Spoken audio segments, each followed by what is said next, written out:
ഒരിടത്ത് ഒരു കുറുക്കത്തിയുണ്ടായിരുന്നു. മഹാകള്ളത്തി. വായ തുറന്നാൽ നുണയെ പറയൂ. ഒരിക്കൽ അവളൊരു കോഴിക്കുഞ്ഞിനെ മോഷ്ടിച്ചു. അതിനെയും കൊണ്ട് കുറെ ദൂരം ഓടി. പുറകെ പിടിക്കാൻ ആരെങ്കിലും വരുമെന്ന ഭയം കൊണ്ടാണ് ഓടിയത്. ഓടിയോടി നേരം സന്ധ്യയാകാറായി. രാത്രി എവിടെ കഴിച്ചുകൂട്ടും? അപ്പോഴാണ് തൊട്ടുമുമ്പിൽ ഒരു കുടിൽ കണ്ടത്.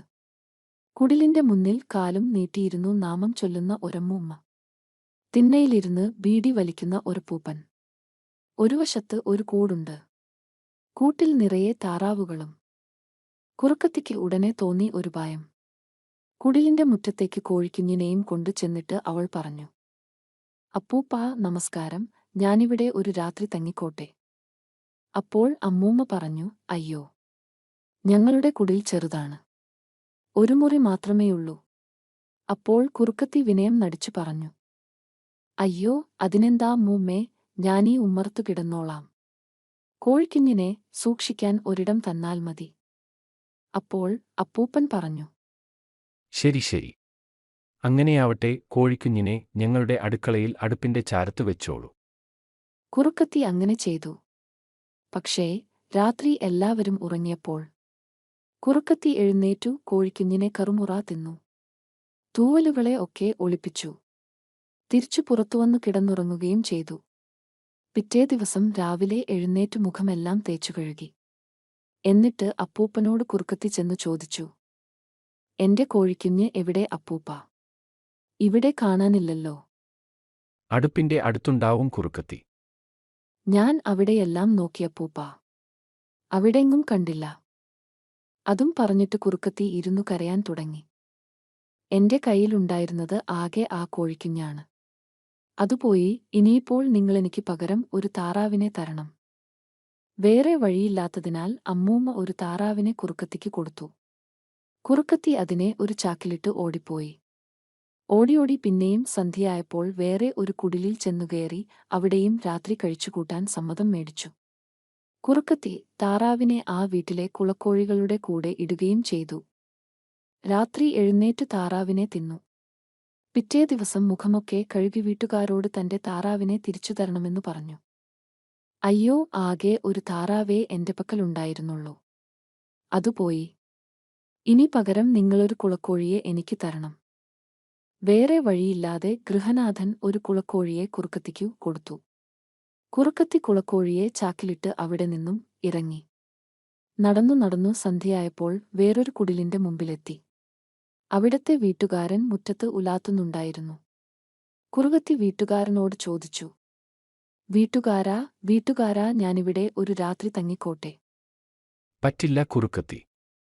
ഈ വീട് വളരെ ചെറുതാണ്. ഒരാൾക്കുകൂടി തങ്ങാൻ ഇടമില്ല. "അതു സാരമില്ല വീട്ടുകാരാ. ഞാൻ ഉമ്മറത്തു കിടന്ന് എന്റെ വാലുകൊണ്ട് പുതച്ചോളാം. എന്റെ കുളക്കോഴിയെ സൂക്ഷിക്കാൻ ഒരിടം തന്നാൽ മതി." അങ്ങനെയാണെങ്കിൽ ശരി, ഈ രാത്രി ഉമ്മറത്തു കിടന്നോളൂ. കുളക്കോഴിയെ ആട്ടിൻകുട്ടികളുടെ കൂടെ കൊണ്ടിട്ടുകൊള്ളൂ. കുറുക്കത്തി അങ്ങനെ ചെയ്തു. രാത്രി എഴുന്നേറ്റ് കുളക്കോഴിയെ തിന്നു. രാവിലെ മുഖമെല്ലാം കഴുകി വീട്ടുകാരനോട് കുളക്കോഴിയെ മടക്കി ചോദിച്ചു. വീട്ടുകാരൻ പോയി നോക്കിയപ്പോൾ കുളക്കോഴിയില്ല. അയാൾ വിഷമത്തിലായി. അയാൾ തിരിച്ചുവന്നു കുറുക്കത്തിയോട് പറഞ്ഞു. കുറുക്കത്തി അങ്ങനെ ചെയ്തു. രാത്രി എഴുന്നേറ്റ് കുളക്കോഴിയെ തിന്നു. രാവിലെ മുഖമെല്ലാം കഴുകി വീട്ടുകാരനോട് കുളക്കോഴിയെ മടക്കി ചോദിച്ചു. വീട്ടുകാരൻ പോയി നോക്കിയപ്പോൾ കുളക്കോഴിയില്ല. അയാൾ വിഷമത്തിലായി. അയാൾ തിരിച്ചുവന്നു കുറുക്കത്തിയോട് പറഞ്ഞു. ആട്ടിൻകുട്ടികൾ അതിനെ അറിയാതെ ചവിട്ടിക്കൊന്നുവെന്നാണ് തോന്നുന്നത്. അയ്യോ, ആകെ സമ്പാദ്യമായി ആ കുളക്കോഴിയെ ഉണ്ടായിരുന്നുള്ളൂ. അതും പോയി. പകരം ഒരു ആടിനെ എനിക്ക് തരണം. നിങ്ങളുടെ ആട്ടിൻകുട്ടികളല്ലേ അതിനെ ചവിട്ടിക്കൊന്നത്. വീട്ടുകാരൻ നിവൃത്തിയില്ലാതെ ഒരു ആട്ടിൻകുട്ടിയെ കുറുക്കത്തിക്ക് കൊടുത്തു. കുറുക്കത്തി അതിനെയും കൊണ്ട് ഇറങ്ങി. രാത്രിയായപ്പോൾ വേറൊരു കുടിലിന്റെ മുന്നിലെത്തി. രാത്രി കഴിച്ചുകൂട്ടാൻ വീട്ടുകാരനോട് അനുവാദം ചോദിച്ചു. അവിടത്തെ വീട്ടുകാരൻ ഊണ് കഴിഞ്ഞ് മുറുക്കുകയായിരുന്നു.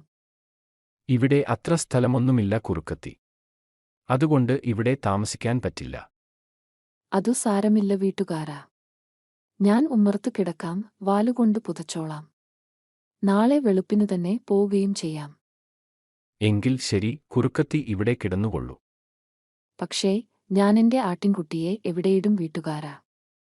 അതിനെ മുറ്റത്ത് വിട്ടോളു കുറുക്കത്തി.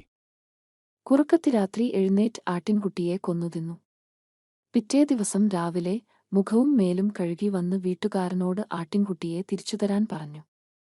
ആട്ടിൻകുട്ടിയെ തിരഞ്ഞിട്ടു കിട്ടാതെ വീട്ടുകാരൻ വന്നു കുറുക്കത്തിയോട് പറഞ്ഞു. എന്റെ മരുമകൾ കാളകളെ മേയാൻ വിട്ടപ്പോൾ അതും കൂടെ ഓടിപ്പോയി എന്നാണ് തോന്നുന്നത് കുറുക്കത്തി. ആകെ ഒരു ആട്ടിൻകുട്ടിയായിരുന്നു എന്റെ സമ്പാദ്യം. അതുപോയി. ഇനിയിപ്പോൾ നിങ്ങളുടെ മരുമകളെ ഞാൻ പകരം കൊണ്ടുപോകും. അതു കേട്ടപ്പോൾ അവരെല്ലാവരും കരയാൻ തുടങ്ങി. വീട്ടുടമസ്ഥൻ കരഞ്ഞു, അയാളുടെ ഭാര്യ കരഞ്ഞു, മകൻ കരഞ്ഞു, കുട്ടികൾ കരഞ്ഞു. പക്ഷേ കുറുക്കത്തി മരുമകളെ പിടിച്ചു വലിച്ചു ചാക്കിലാക്കി. ചാക്കുകെട്ടാൻ ഒരു കയറന്വേഷിച്ച് കുറുക്കത്തി പുറത്തേക്ക് ഓടി. ആ തക്കം നോക്കി വീട്ടുടമസ്ഥൻ മരുമകളെ പുറത്തേക്കാക്കി. പകരം തന്റെ പട്ടിയെ ചാക്കിലാക്കി. കുറുക്കത്തി ധൃതിയിൽ ഓടിവന്നു കയറുകൊണ്ട് ചാക്കുകെട്ടി ഇറങ്ങി നടന്നു. അങ്ങനെ നടന്നു പോകുമ്പോൾ കുറുക്കത്തി ഇങ്ങനെ ചിന്തിച്ചു: ഒരു താറാവിനു പകരം ഒരു കോഴിക്കുട്ടി, ഒരു കോഴിക്കുട്ടിക്ക് ഒരു കുളക്കോഴി, ഒരു കുളക്കോഴിക്ക് ആട്ടിൻകുട്ടി, ഒരു ആട്ടിൻകുട്ടിക്ക് പകരം ഒരു ചെറുപ്പക്കാരി സ്ത്രീയും. കുറുക്കത്തി ചാക്ക് ഒന്നു കുലുക്കി. അതിനുള്ളിൽ നിന്നു നായ മുരണ്ടു. കുറുക്കത്തി വിചാരിച്ചു, ഈ മരുമകൾ മഹാ അസത്താണ്. നായെപ്പോലെ മുരളുന്നതു കണ്ടില്ലേ? കുറുക്കത്തി ചാക്കു നിലത്തുവെച്ച് കെട്ടഴിച്ചു. അപ്പോൾ നായ പുറത്തേക്ക് ചാടി. കുറുക്കത്തി ഓടടാ ഓട്ടം. നായ പുറകെ ഓടി. കുറുക്കത്തി ഓടിയോടി തന്റെ മാളത്തിൽ പോയൊളിച്ചു.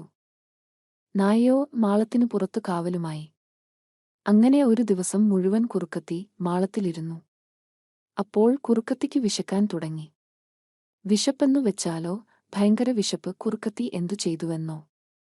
മെല്ലെ വാലു പുറത്തേക്കിട്ടു, നായ പോയോ എന്നറിയാൻ. നായ അപ്പോഴും കാവലുണ്ടായിരുന്നു. നായക്കറിയാം തന്റെ യജമാനയെ കുറുക്കത്തി പറ്റിച്ച കാര്യം. അതിനു പകരം ചോദിക്കാനാണ് നായ കാവൽ നിന്നത്. കുറുക്കത്തി വാൽ പുറത്തേക്കിട്ടപ്പോഴോ നായ വാലിൽ ഒറ്റക്കടി. വാൽ പറഞ്ഞുപോന്നു. കുറുക്കത്തി നിലവിളിച്ചുകൊണ്ട് മാളത്തിൽ നിന്നു പുറത്തിറങ്ങി. ഓടടാ ഓട്ടം. അന്നുതൊട്ട് ഇതുവരെ ആരും കുറുക്കത്തിയെ കണ്ടിട്ടില്ല.